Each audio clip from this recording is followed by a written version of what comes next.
Good evening, friends. I'm Mr. Narratory, and I'll be your voice tonight as we ease into rest.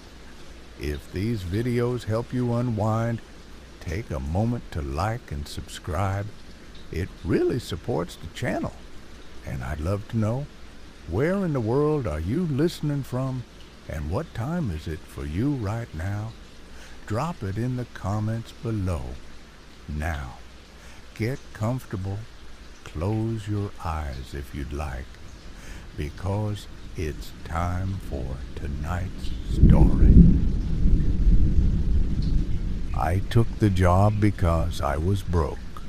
$200 cash per night. No experience required.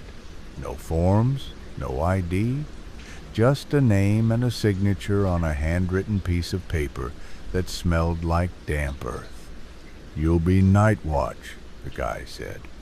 Walk the fence, check the cameras. Don't go near the west barn. I asked why not. He smiled. Thin, rotten teeth, eyes that didn't blink in sync. Old equipment. Unsafe floorboards. It wasn't listed online.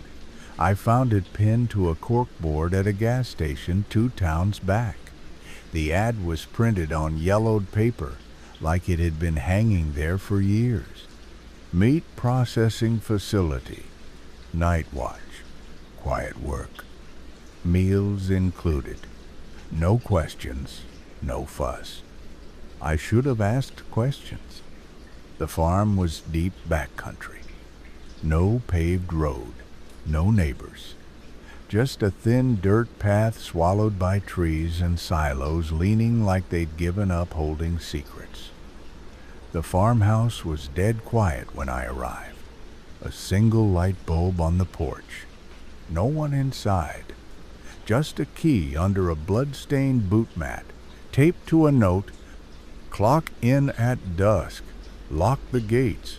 Do not enter the west barn." The property had 3 main barns, 1 in use, 2 falling apart. But the west barn, that one felt wrong. It wasn't the way it looked. Hell, all of them looked like tetanus on stilts. It was the way it smelled, like sweet rot. The kind of rot that didn't come from animals. The kind of rot that made your tongue taste pennies. I did my first perimeter walk just after sundown. Gunmetal sky, crickets too loud. The fence buzzed faintly, powered by a dying generator that coughed like it was breathing its last. Past the east barn, I saw a shape move inside. I stopped. Squinted. It was tall, thin, pale.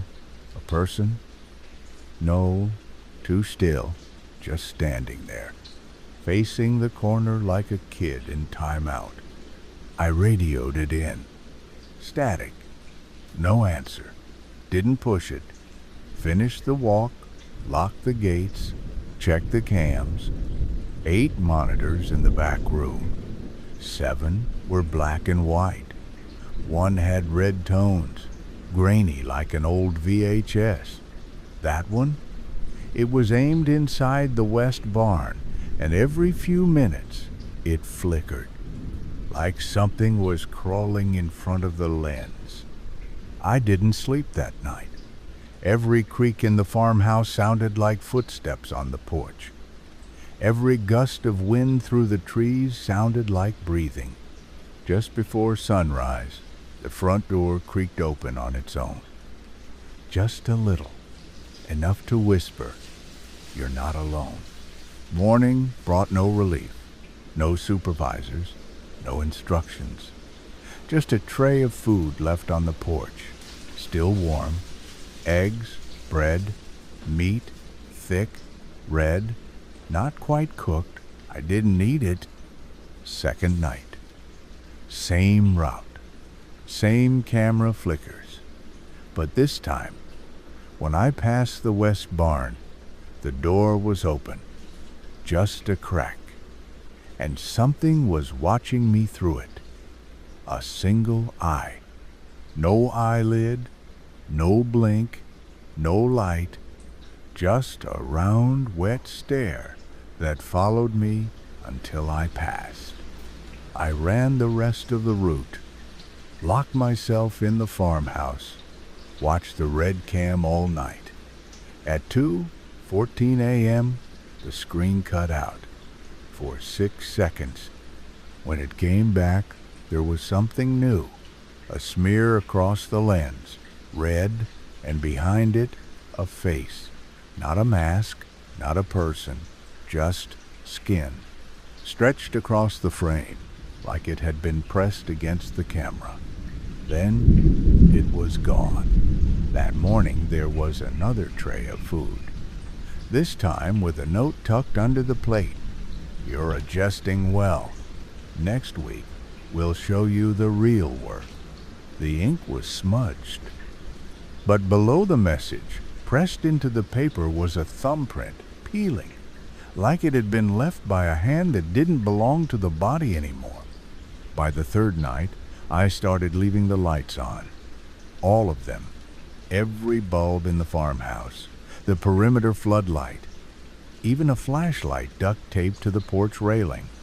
I didn't know what I was trying to keep out, but I knew it already knew my name. There were no phones, no internet, no emergency contact. Just the walk, the cameras, the food tray at dawn, like clockwork. But the power lines were fraying. The lights buzzed louder, and every night the woods crept a little closer. That third night, I finally saw one up close.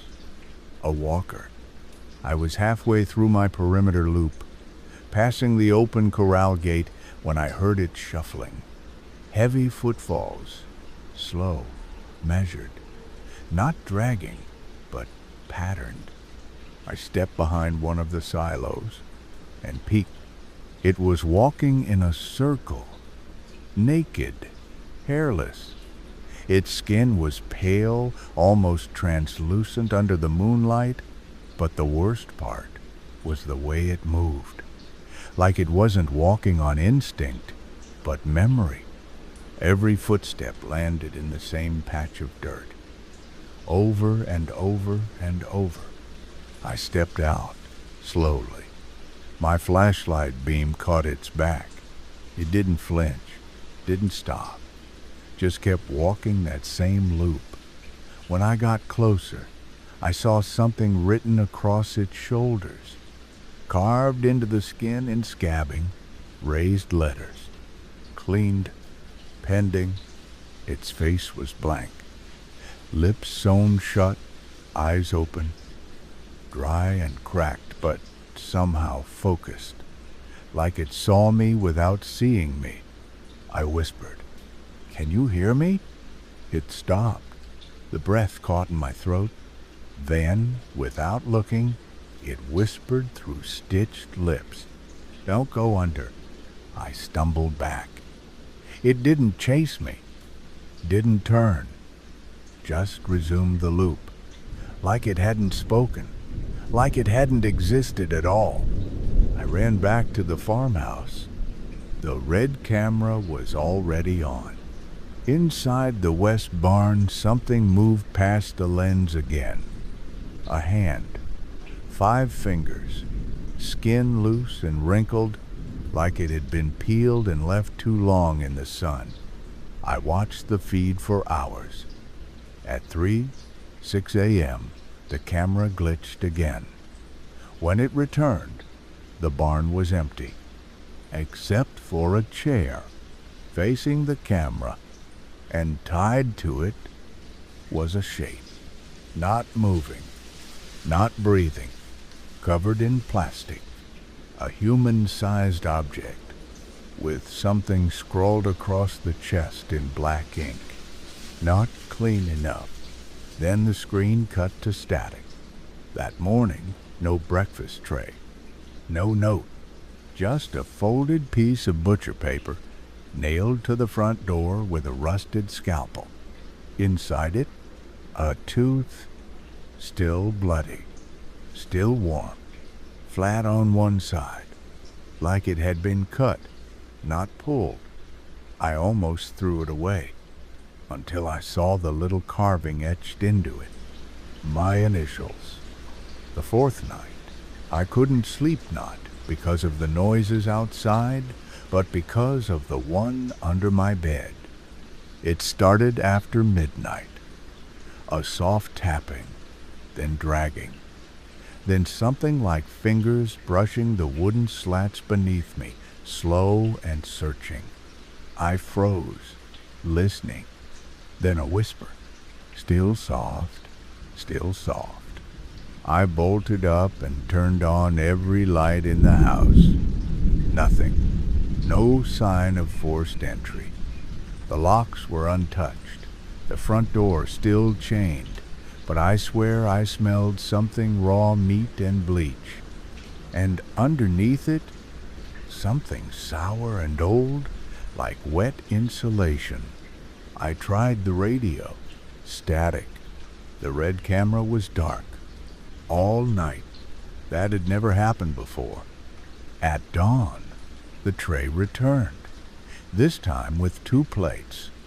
One was the usual rubbery eggs, and that meat I still refused to touch. The second plate held only a folded uniform. Dark gray coveralls, rubber gloves, goggles, a note pinned to the collar. Time to learn. I didn't want to. I didn't plan to. But my hands were already moving before I finished reading the words. Putting the uniform on. Tightening the gloves. Something had shifted. Not just outside, but in me. I walked past the perimeter, past the east and central barns, and stopped in front of the west one. The door was already open. Inside, it was colder than outside. No lights, no sound, just the hum of something mechanical like a freezer or a server rack. The walls were lined with hooks, some empty, some. One of the bodies still twitched, not violently, just little muscle spasms, like it hadn't quite registered death yet. They were all shaved. Pale, branded across the sternum with single words: clean, reject, sent. There were stairs in the back corner, concrete, damp. They led underground, and the deeper I went, the more the air changed. Less like blood, more like plastic. The hallway below looked like a hospital corridor that hadn't seen humans in years. Fluorescent lights buzzed behind foggy covers.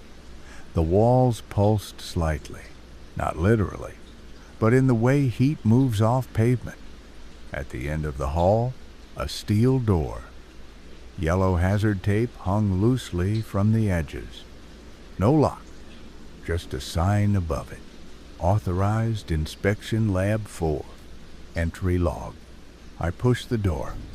Inside, the temperature dropped. Rows of tanks. 8 total. Each one filled with viscous yellow fluid. Floating in each a body. But not like the ones upstairs. These looked newer. Skin unscarred. Hair perfectly trimmed. Eyes open, perfectly still. I stepped up to the nearest tank. The figure inside looked familiar. Too familiar. It was me. Same nose, same jawline, same scar under the chin from a childhood bike crash. But the skin? Wrong. Too perfect. Too symmetrical. Like it had been made to fit someone else's bones. And then its eyes moved, locked onto mine. I stumbled back. The lights flickered. A voice crackled over a speaker above the tanks. Mechanical, female. Subject, 97. Clone retention stable. Identity mapping incomplete. Rebooting core logic in 3, 2. I ran, back through the lab, up the stairs, into the barn, but something blocked the exit. One of the walkers, not twitching, not looping, standing still, staring at me with stitched lips and eyes that did blink this time. It raised a hand, held out something small, a photo, old, faded.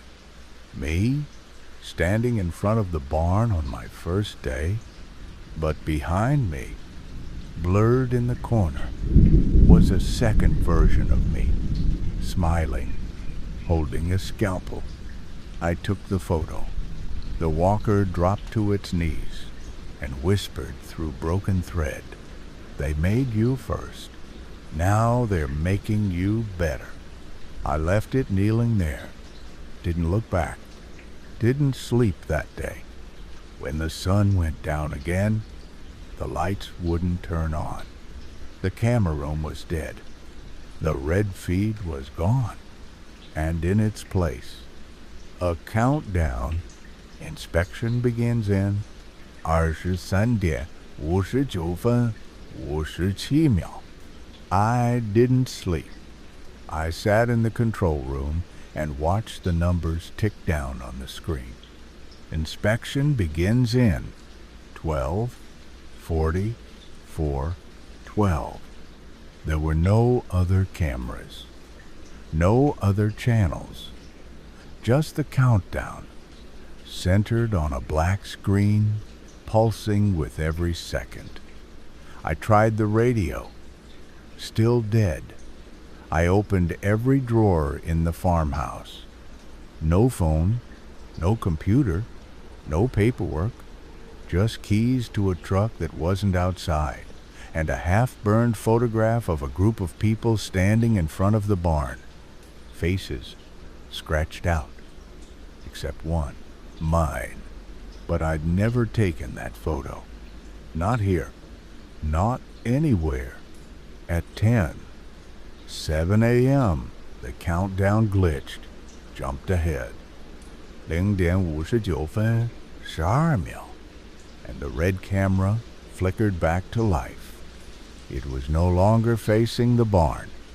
It was aimed directly at the front porch, my porch, from just a few feet away. And in the bottom corner of the frame, I saw my own shoulder. The feed was real time. Someone had moved the camera. Someone outside was watching me from only a few steps away. I bolted the door, turned out every light, sat, with a knife in my hand and my back against the wall. No movement, just that low mechanical hum coming from underground. It never stopped, not once, even through the static. At 12:00 p.m., exactly, the screen went black. The radio clicked on. Subject 97. Inspection initialized. Primary traits, stable. Personality retention. Unstable. Disposal pending. Then silence. The knock came at 12:02. Not on the door, on the inside wall, the one behind the kitchen. 3 slow, solid knocks. I pressed my ear to the paneling. No footsteps, no breath, but the knocking came again, this time from the ceiling. Then under the floor, all at once. I ran outside. The farm was quiet. No walkers, no movement, but the barn doors were open, and inside, the bodies were gone. Every hook empty, except one, a shape covered in black plastic. I stepped closer. The tag stapled to the chest read 97, return to printing. I pulled the plastic back and stared at my own body. Same scars, same eyes, but no teeth. They'd been removed one by one and replaced with tiny white tags, each labeled with words like anger, loyalty, morality, dreams. They weren't teeth. They were data chips. The voice came back over the speaker system. Do not interfere with your upgrade. You will be relocated shortly. I screamed. Through the night, smashed every monitor in the house. It didn't matter. They weren't using them to watch me. They were using me to watch them. The hatch under the barn was wide open now. This time, I went down, past the lab, past the tank room, down a second stairwell I hadn't seen before, lit with dim blue lights that throbbed like a heartbeat. At the bottom, another hallway, colder, clean, stainless steel, and at the end, a door labeled Cloning Bay Level A. Inside, thousands of faces, floating in tanks, some mine, some not, all perfect, all expressionless. On the wall, a whiteboard, marker still fresh, a list of names: Tay, Derek, Sam, Leah. Then mine, crossed out, next to it, source corrupted, reset required. Below it, new asset, arrival ATA, 6 hours. And a single sticky note underlined twice: do not process until original is erased. I left, ran all the way back to the surface. But when I stepped outside, the sky was dark. I'd only been down there minutes, but the sun was gone. The dirt felt soft under my feet, and every window on the property now reflected my face, wearing someone else's skin. The house was no longer safe. Not that it ever was. The moment I stepped back inside, every wall whispered. The wood wasn't creaking, it was speaking. Echoes of my own voice from rooms I hadn't entered, repeating things I hadn't said. Not yet. He's ready now. He saw the list. Prep the skin. I grabbed what I could: flashlight, keys, the gloves they left me on night on end, went back down into the underground. I passed the tanks. I didn't look at them this time. I couldn't. Seeing my own face floating in nutrient fluid was already too much. Seeing it smiling, I might lose my mind completely. I took the lower stairwell, the one that led to the white door with a keypad and no handle. This time, it opened on its own. The room was massive, cold, circular, a steel chamber humming with a low frequency that rattled my bones. In the center was a machine the size of a bushroom, seamless, covered in veins of glass tubing. And inside those tubes, flesh, growing, layer by layer, stitching itself together without thread, like watching time-lapse footage of a body being built in reverse. Above the machine, a name, the printer. To the left, a control panel, analog switches, a red lever, and a terminal glowing with green text. Active printing session. Unit 98. DNA match. 97. Accepted. Memory imprint. 78% integrated. Personality profile. Errors detected. Scheduled scrub. In 2, 36, 15. Scrub. I knew what that meant now. Not a bath, not a reset, a deletion, erasure, a memory wipe of whatever consciousness still lived in me. whatever they hadn't already copied into 98. I looked around. The walls were lined with suits, not hazmat, not armor, just skins, hanging like coats. They weren't leather, they were people, dried, cleaned, eyes wide, mouths sewn. I recognized some of the faces from the photos in the farmhouse. Some I didn't recognize at all, probably because they hadn't been worn yet. On a work table nearby sat a row of teeth in plastic trays, each labeled with names, each tagged with behavioral traits: docile, suspicious, disobedient, obedient. They weren't creating people, they were customizing them. I heard something above me. Movement. A door hissed open. I ducked behind the printer. Footsteps entered the room too, maybe 3 people. One was humming, a low, tuneless note that didn't rise or fall, just droned. They didn't speak. They walked past me toward the console. I peeked. They were wearing lab coats, but they weren't human. Not anymore. Their faces were too clean, expressionless, like their skin was draped, not born. Their eyes didn't blink, just adjusted light like lenses. One of them looked directly at my hiding spot and said, "Subject 97 is loose. The original mind is resisting integration. Suggest override." The other nodded. "Commence scrub." I didn't think. I moved, grabbed the lever, and pulled it hard.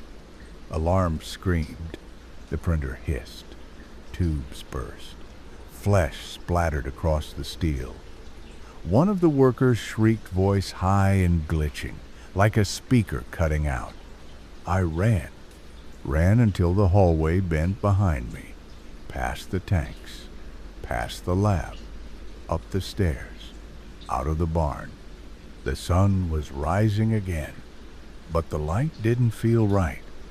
The sky had that same amber tone I'd seen on the red camera feed. Not sunrise, simulation. The sky was wrong. Too smooth. No clouds, no wind, just one static shade of orange-pink, like it had been printed across the sky. The sun didn't rise, it simply blinked into place.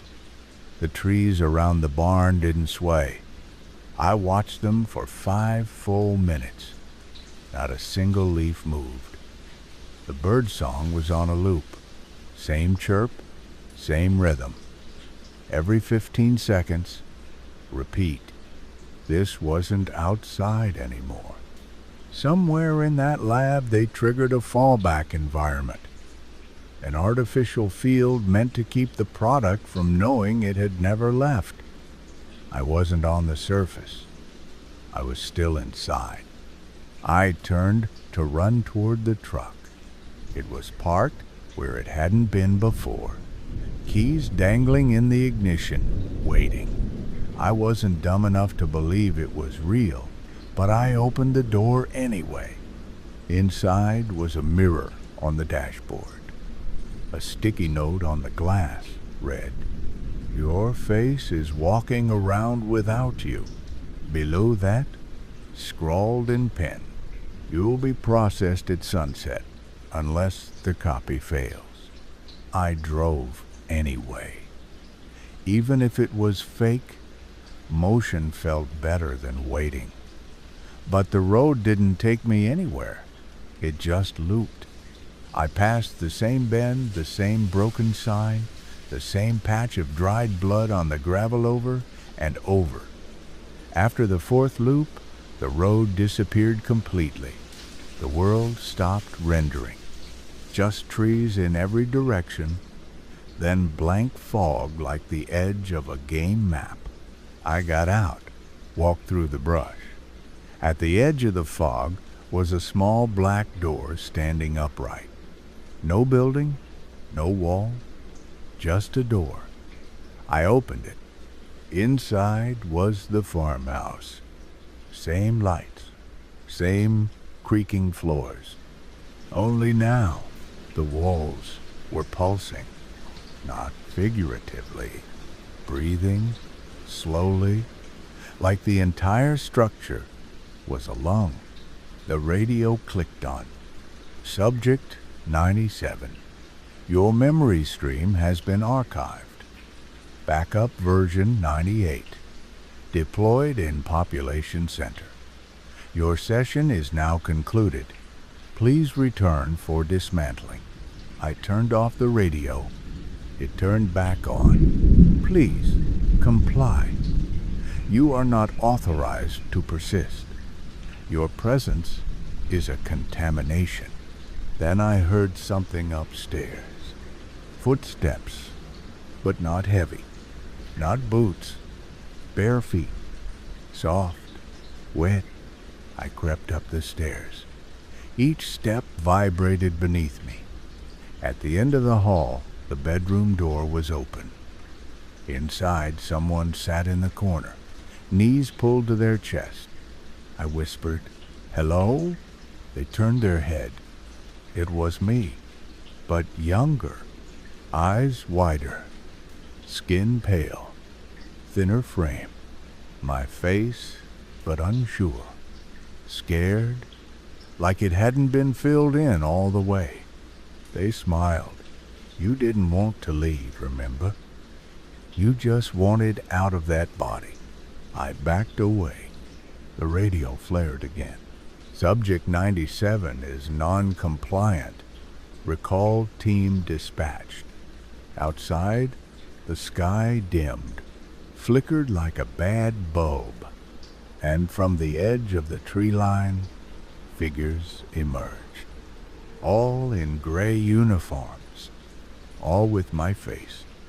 Dozens of them, each slightly off, one too tall, one too clean, one missing eyebrows, one blinking too slow, a wall of me approaching the house. I slammed the door, but the walls were too soft now, no longer wood, meat. A mirror in the hallway rippled and showed a command prompt. Delete original YN. It flickered, waited, but before I could move, before I could choose, the lights went out, and I heard the printer start up again. I didn't wait. The moment the lights cut, I kicked open the front door and ran. The ground was no longer dirted, had a soft give, like walking across raw hide stretched over wet plywood. The sky flickered with each step. The world was destabilizing. I had to find the core, the original signal, the place where they stored the real me, whatever was left of him. The clones, if that's what they even worded in Chase. They didn't have to. They followed, silent, in sync. My face, repeated dozens of times, staring through the tree line like a mirror maze with no exit. Each of them perfect in different ways. Better hair, straighter teeth, clearer eyes. All versions of me improved. I ran back to the west barn. I don't know why. Maybe because it was where it started. Maybe because it was the only place that still smelled real, like rust, meat, and something that used to be alive. The hatch was open again. The stairwell now twice as long. The lower I went, the louder it got. Not machines, not voices, whispers, thousands. All saying the same things in different tones, looping endlessly. He didn't resist. This one fought. That version screamed. The whispering got louder with every step. I reached the bottom and entered a chamber I hadn't seen before. Not steel, not medical. This room was organic. The walls were pulsing tissue. Veins the size of cables ran along the ceiling. And in the center of it all was the root. It looked like a brain the size of a car engine, wrapped in synthetic fibers. Wires plugged into every fold. Fluid dripping down tubes into labeled tanks. Memory A, Memory B, personality splice, vocal tone, autonomic reaction, consciousness. They weren't printing people. They were farming identities. Each tank was a harvested human, grown for parts, emotion here, morality there, memory sliced into index threads. I saw mine still uploading. A tube marked Subject 97 lit up as I approached.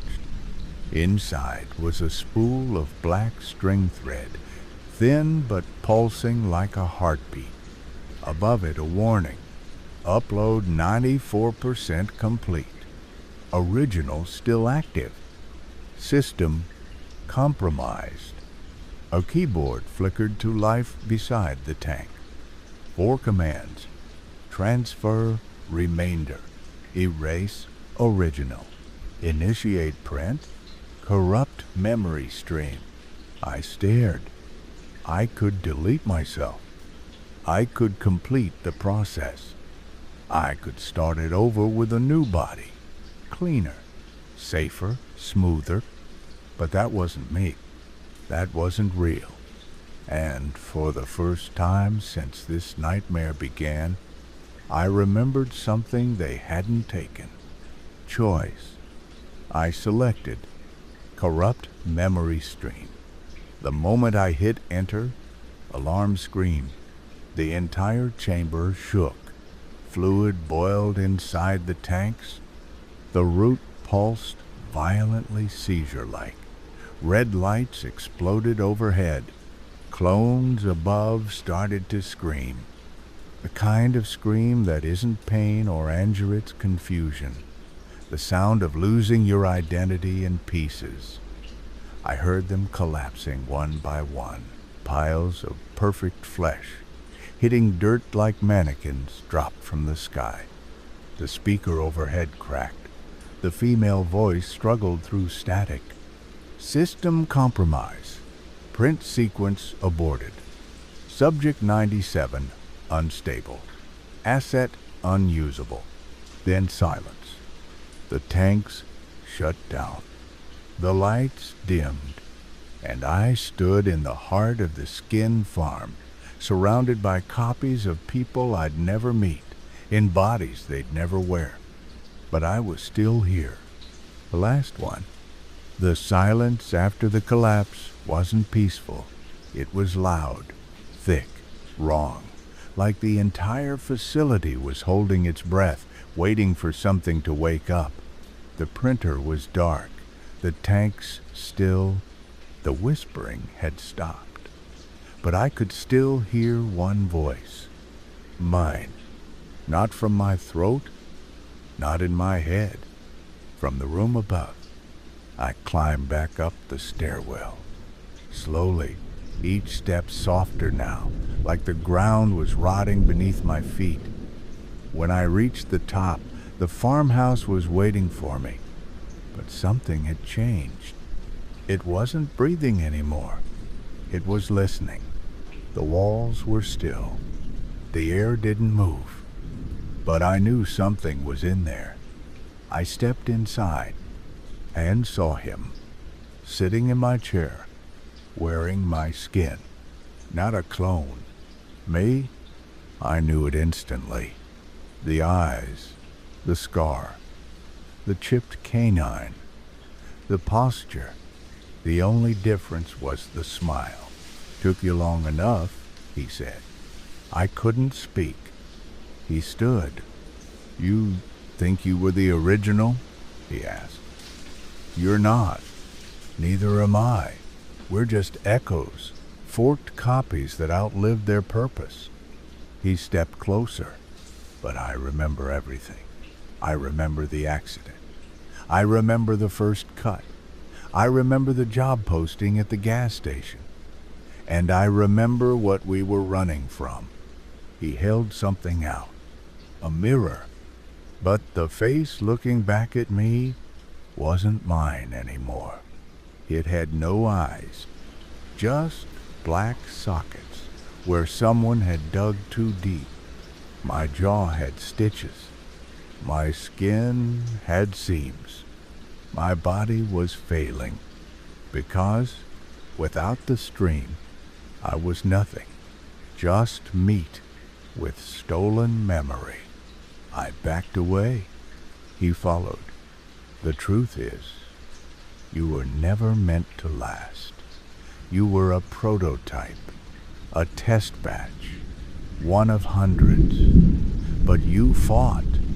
That makes you dangerous. That makes you interesting. He reached into his coat, pulled out a syringe. So they sent me to bring you home. I turned, ran. The farmhouse cracked around me. The sky blinked. The world glitched. The trees blurred like melting wax. I sprinted toward the silo, toward the last place that hadn't betrayed me. And there, in the mud, a hole, not a hatch, not a tunnel, a grave, fresh. My name carved into a metal tag hammered into the soil. I looked back. He was standing at the edge of the trees, watching, smiling, waiting. I jumped. The fall never ended. I kept falling, through dark, through static, through memories that weren't mine anymore. And then a screen, flickering, booting up, new subject detected, memory stream, integrity failed, backup restore in progress. The voice came back, calm, neutral, cold. Welcome back. Your session has expired. Reprinting body. Please remain still. And then I felt it. Hands. Not mine. Not human. Pulling something over me. Fitting a face. Sewing lips. Replacing the skin. And the last thing I saw was my reflection smiling from a tank. Good evening, friends. I'm Mr. Narratory, and tonight's story has just begun again.